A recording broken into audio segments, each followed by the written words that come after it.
സ്വകാര്യ ആശുപത്രികളിലെ നഴ്സുമാരുടെ സമരം ഒത്തുതീർപ്പാക്കാൻ ലേബർ കമ്മീഷണർ വിളിച്ച ചർച്ച നടന്നില്ല.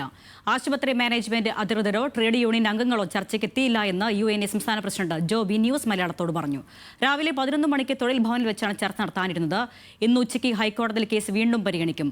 ആവശ്യങ്ങൾ അംഗീകരിക്കും വരെ സമരം തുടരുമെന്നും UNA ന്യൂസ് മലയാളത്തോട് വ്യക്തമാക്കി.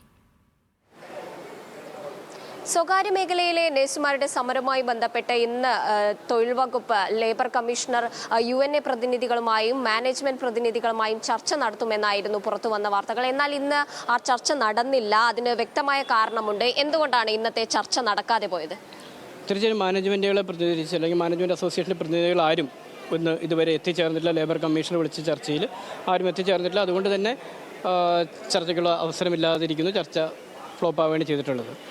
അപ്പോൾ ഈ ചർച്ച നടക്കാത്ത സാഹചര്യത്തിൽ നിങ്ങളുടെ അടുത്ത നീക്കം എന്തായിരിക്കും?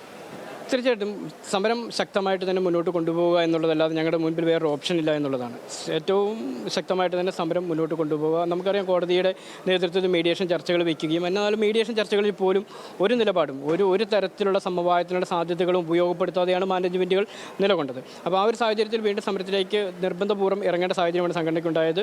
അപ്പോൾ സ്വാഭാവികമായിട്ടും കോടതിയിൽ ഈ കേസ് നിലനിൽക്കുകയും കോടതി മീഡിയേഷൻ വയ്ക്കുകയും ചെയ്യുന്നതിൻ്റെ പശ്ചാത്തലത്തിൽ 3 തൊഴിലാളികളെ കൊടുത്തിട്ട് വലിയ രീതിയിൽ സമരത്തെ ബാധിക്കാത്ത തരത്തിലുള്ള സമരവുമായിട്ടാണ് സംഘടന മുന്നോട്ട് പോയിക്കൊണ്ടിരുന്നത്. പക്ഷേ ഇന്ന് കോടതിയിൽ വീണ്ടും കേസ് പരിഗണിക്കുന്നുണ്ട്. അതിനുശേഷം പൂർണ്ണമായും തൊഴിലാളികളെ സമരത്തിൽ പങ്കെടുപ്പിച്ചുകൊണ്ട് ഏറ്റവും ശക്തമായ രീതിയിൽ തന്നെ സമരവുമായിട്ട് മുന്നോട്ട് പോകുക എന്നുള്ളതാണ്. 10-20 സ്ഥാപനങ്ങൾ മാത്രമാണ് ഈ ശമ്പളം ഇനിയും കൊടുക്കാനുള്ളത്, അല്ലെങ്കിൽ ഈ പറഞ്ഞ കാര്യങ്ങൾ അംഗീകരിക്കാനുള്ളത്. മറ്റ് സ്ഥാപനങ്ങളെല്ലാം അംഗീകരിച്ചു കഴിഞ്ഞു. ഈ 20 സ്ഥാപനങ്ങളെന്ന് പറയുന്നതിന് കേരളത്തിൽ ഏറ്റവും പ്രമുഖമായിട്ടുള്ള ഏറ്റവും വലിയ സ്ഥാപനങ്ങളാണ്. അപ്പം ബാക്കിയുള്ളവരെ കൊണ്ട് സാധിക്കുമെങ്കിൽ ഇവരെ കൊണ്ട് സാധിക്കില്ലാത്ത പശ്ചാത്തലമൊന്നുമില്ല. നിലവിൽ 1/3 തൊഴിലാളികളെ കൊടുത്തിട്ടാണല്ലേ സമരം മുന്നോട്ട് പോകുന്നത്? തീർച്ചയായും ഇപ്പം നിലവിൽ എല്ലാ സ്ഥാപനങ്ങളിലും എസൻഷ്യൽ സർവീസിൽ അല്ലെങ്കിൽ എമർജൻസി അത്യാഹിത വിഭാഗങ്ങളിലൊക്കെ ആവശ്യത്തിന് സ്റ്റാഫിനെ കൊടുത്തിട്ട് തന്നെയാണ് സമരം നടന്നുകൊണ്ടിരിക്കുന്നത്. ഈ സമരം കാരണം ഡെയിലി വേജസിൽ ആശുപത്രികൾ ആൾക്കാരെ എടുക്കുന്നുണ്ട് എന്ന് പറയുന്നുണ്ടല്ലോ, അതെങ്ങനെയാണ് സംഭവം?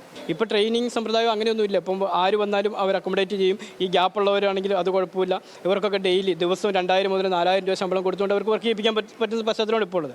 അപ്പോൾ ഇത് തന്നെ ആ തൊഴിലാളികളുടെ വെല്ലുവിളി തന്നെയാണ്. കാരണം ഇതിൻ്റെ പകുതി പോലും ചോദിക്കുന്നില്ല എന്നുള്ളതാണ്. തൊഴിലാളികളെ സംബന്ധിച്ച് 10,000 1300 രൂപയാണ് ചോദിക്കുക. അത് കൊടുക്കാൻ പറ്റാതെ 3000-നും 4000-നും സമരത്തെ അതിജീവിക്കാൻ വേണ്ടിയിട്ട് തൊഴിലാളികളെ അവർക്ക് വയ്ക്കാൻ പറ്റുന്നു എന്ന് പറയുമ്പോൾ അത് തൊഴിലാളികളുടെ വെല്ലുവിളി തന്നെയാണ്. ഈ മാനേജ്മെന്റ് സംഘടനയുടെ പ്രതിനിധികൾ ഇപ്പോൾ ചർച്ചയ്ക്ക് വന്നില്ല. അപ്പോൾ ഇനി അവരൊരു ചർച്ചയ്ക്ക് വിളിക്കുകയാണെങ്കിൽ നിങ്ങൾ അതിന് തയ്യാറായിരിക്കുമോ? തീർച്ചയായും ചർച്ചയിലല്ലാതെ ഈ വിഷയം പരിഹരിക്കാൻ പറ്റില്ല എന്ന് വ്യക്തമായ ബോധ്യമുള്ള സംഘടനയാണ് UNA. വൻകിട ആശുപത്രികളാണ് ഇത്തരത്തിൽ നിങ്ങൾക്ക് അടിസ്ഥാന ശമ്പളം 40,000 ആക്കാൻ ഒരുങ്ങാത്തത്. അപ്പോൾ അത് ആക്കുന്നത് വരെ, അങ്ങനെ ഒരു ശമ്പള പരിഷ്കരണം ഉണ്ടാകും വരെ സമരം ചെയ്യുമെന്ന് തന്നെയാണ്. ഈ ഒരു സമയത്ത് ഒരു ഇടക്കാല ആശ്വാസം, ഒരു ഇൻട്രീം റിലീഫ് എന്ന നിലയിൽ ഈ വർദ്ധിച്ച ജീവിത ചെലവുകളുടെ സാഹചര്യത്തിൽ ഒരു ശമ്പള വർധനവ് ആവശ്യമാണ്. അതാണ് നമ്മൾ ചോദിക്കുന്നത്. അതെ, അത്തരത്തിൽ ശമ്പള വർധനവ് ഉണ്ടാകും വരെ സമരവുമായി മുന്നോട്ട് പോകുമെന്ന് തന്നെയാണ് UNA-യുടെ സംസ്ഥാന പ്രസിഡന്റായിട്ടുള്ള ജോബി അടക്കം പറഞ്ഞു വെക്കുന്നത്. ക്യാമറ പേഴ്സൺ റിബിനൊപ്പം സനിസ ശോഭ ചന്ദ്രൻ, ന്യൂസ് മലയാളം, തിരുവനന്തപുരം.